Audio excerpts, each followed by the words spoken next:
Today's episode finds me on a 3-day draw hunt for whitetail deer. I'll be hunting primitive weapon with an old single barrel handy rifle, chambered in the venerable 444 Marlin. This part of the world is special because some of the biggest names in the hunting industry have cut their teeth here, but you'll have to figure out where that is. But as with any new spot, there'll be lots of scouting and boots on the ground the first day.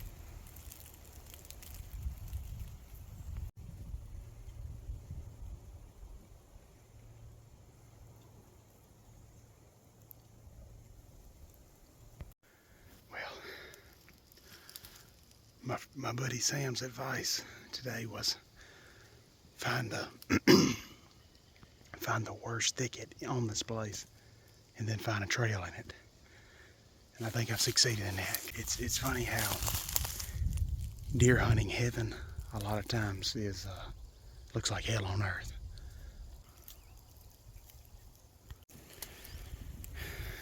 So what I've done, basically, I'm just going to use the top part of my climber as a little ground seat, and just sit down in this brush. I've collected a little bit of this just loose brush and some cedar, and just kind of half conceal myself a little bit, like a little makeshift blind. But there's two trails. Well, actually, there's 2 or 3 trails coming in, and this is where they intersect. I found 2 scrapes. There's a thicket on that side, a thicket on this side, and there's just this one little hardwood opening. So I'm probably going to nestle in and sit here the rest of the day. The wind's right for it. Hopefully we see something.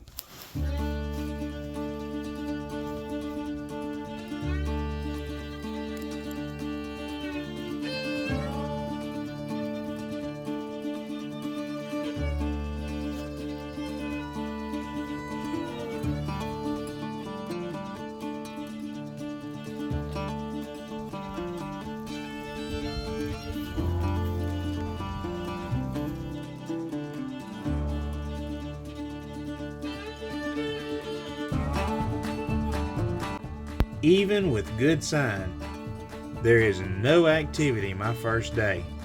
So with that, night falls.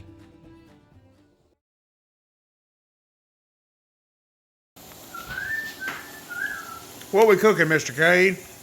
We got some spoils of the war. We got some hors d'oeuvres here, the back strap from a wild hog, and we got some hind quarter meat from a big old buck. We got some rice coming.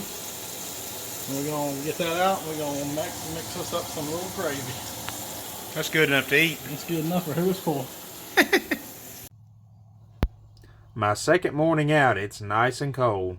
I head a few hundred yards further back than I did the first day. And sure enough, it isn't long before a mature buck decides to show his face.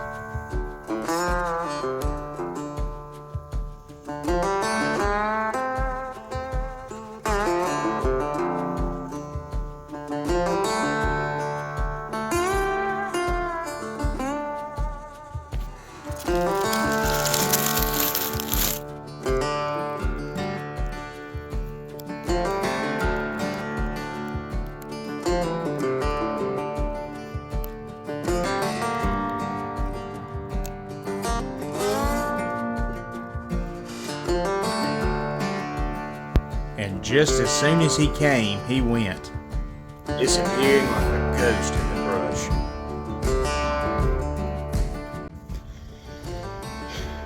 That was a shooter for sure. That was a legal buck. He turned and he never gave me another look at him. I was hoping he would turn back to the south and walk right in front of this lane I'm looking down. But he went on into the thicket, so now after seeing the movement this morning, I got up quietly and I moved about 30 yards closer to where he was on the edge of these briars. So hopefully, if something else comes through, I'll be able to get a shot.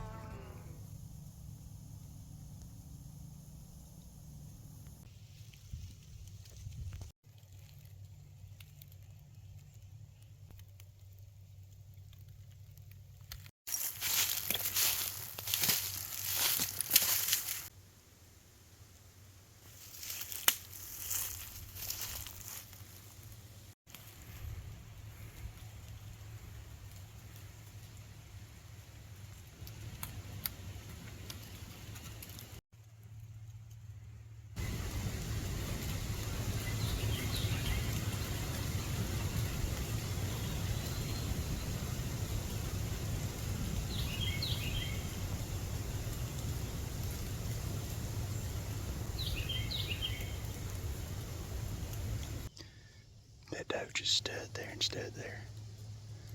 I looked at her through my scope for probably 2.5, 3 minutes. And I stepped probably 10 feet closer before she finally spooked. So I'm trying to decide if I should stop and go back to them rubs and just set up for the day, or should I keep going? So I'm not that high off the ground.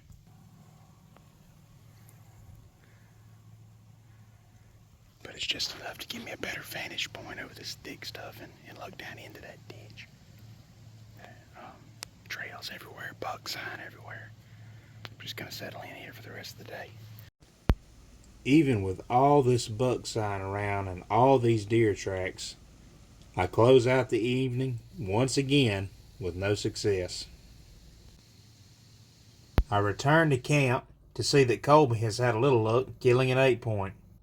I get a game plan together for the following day with a forecast calling for rain.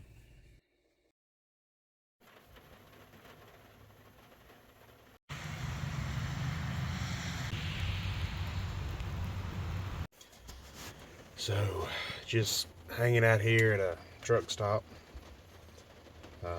About 10 minutes where I'm going to hunt. Got the seat kicked back, just watching it rain, and I'm gonna wait for this. There's a band of rain supposed to be coming that's severe. Gonna wait for it to go by and maybe do a little stalking in the light rain, and then try to time it where I'm in that spot where I saw the buck yesterday. I wanna be sitting down and settled when the rain stops at about 11:30. So.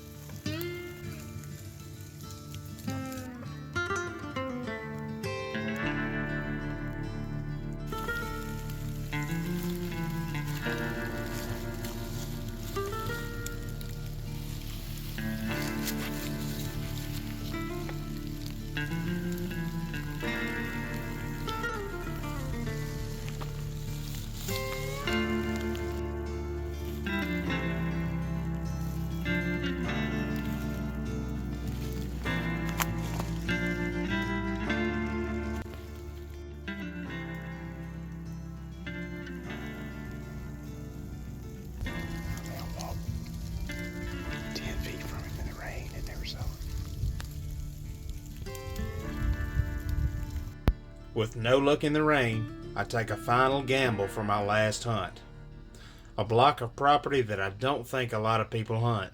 And immediately, I find tons of trails and buck sign.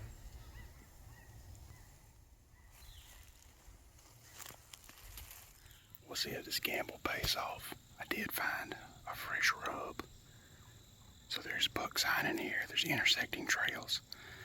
This block of hardwoods is about 40 acres, I'd say, and it splits to ag fields. This is the only travel corridor, so I feel really good about this spot.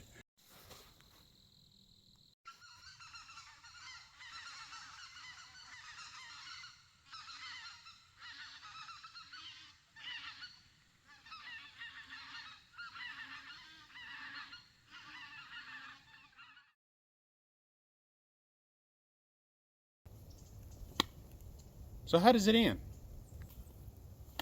So how does it end? How does it end? If you got that pop culture reference, you're probably ancient. So go take your ibuprofen right now before you watch this. Alright, so how does it end? Let's touch on a few things to wrap this up. First of all, as you can see in my video, you can have the perfect spot on the perfect day in a low pressure area, sign everywhere, perfect weather, and see bucks and not close the deal. I think that whitetail deer hunting in the South, particularly my home state of Mississippi, for a mature buck 4+ years old, is some of the most challenging hunting. That's one of the reasons I do it.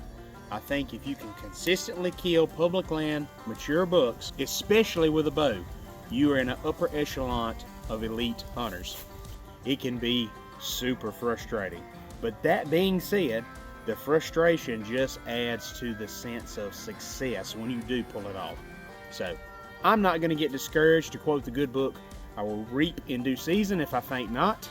I do these videos, I put this out for you if you're a new hunter, or you've been like me, you've been hunting 10, 11 years and you still haven't killed that giant. Don't get discouraged. Keep your nose to the grindstone. It's hard. That's what makes it enjoyable when you pull it off. It is worth the reward at the end, I promise you. As far as this morning goes, yesterday was my last day on my draw hunt, so I went to the same exact tree that I climbed last year around this time, and my muzzleloader refused to fire. In the video, Rainy Day Bucks. If you haven't seen that video, go check it out for me, please. But I got up, I heard deer moving 80, 100 yards away. I felt great, the wind was perfect, and then it happened. Some young guys from out of state had scouted an area pretty close to me for ducks. They came in a little late, and my morning was over. That being said, it's public land. It happens. They were super kind and super apologetic that they had come in and busted my hunt. I met 2 really cool young men, and I hope I have gained 2 new followers. That being said, it is public land. We've got to learn to use etiquette and coexist. Try to be mindful of where other hunters are. And finally, I'm not going to stop. I'm going to keep going. And you need to as well if you're in the South, especially if you're in Mississippi. The Mississippi Department of Wildlife, Fisheries, and Parks is reporting a deer population of over 1 million estimated. They're encouraging hunters to make sure you tag out this year. You kill your allotted amount of deer.